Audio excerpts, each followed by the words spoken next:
ठरलं तर मग मालिकेच्या आजच्या एपिसोडमध्ये अर्जुन प्रियाला प्रतिमाची साडी गिफ्ट म्हणून देतो, पण तन्वी असल्याचं भासवत प्रिया नाटक करते. दुसरीकडे महिपत आणि नागराज प्रियाच्या वागण्याबद्दल बोलत असतात. सायली आणि प्रतिमा मायलेकींसारख्या वागतात, त्यामुळे आपलं सत्य सर्वांसमोर येईल याची नागराजच्या मनात भीती असते. पुढे सायली अर्जुनला त्याच्या प्लॅनबद्दल विचारते. प्रिया ती साडी घेणार नाही असा अर्जुनचा विश्वास असतो, पण प्रियाला ती तन्वी आहे हे दाखवायचं असतं, त्यामुळे ती खोटं बोलते. त्यामुळे अर्जुनचा प्लॅन फ्लॉप होतो, पण प्रिया नाटक करत असते याबद्दल अर्जुनची खात्री असते. प्रियाचा खोटेपणा दाखवण्यासाठी अर्जुन सायलीला प्रियाच्या खोलीत घेऊन जातो.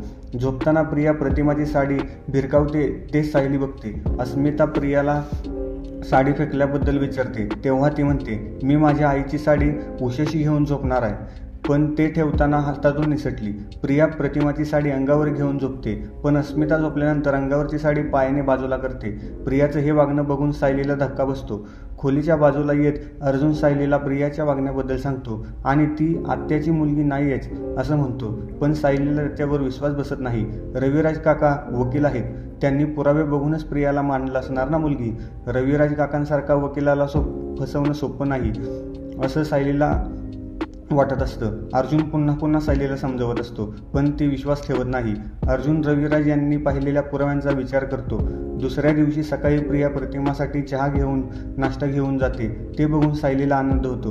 प्रिया प्रतिमाला नाश्ता घेऊन जाते, पण प्रतिमा नंतर खाईन असे खुणवते. प्रिया प्रतिमाची कोटी काळजी घेत असल्याचं नाटक करते. दुसरीकडे अर्जुन चैतन्याला प्रिया तन्वी नाहीये असं सांगतो. मी पुराव्यानिशी नाही बोलत, हे सिद्ध करेन असं चैतन्याला सांगतो.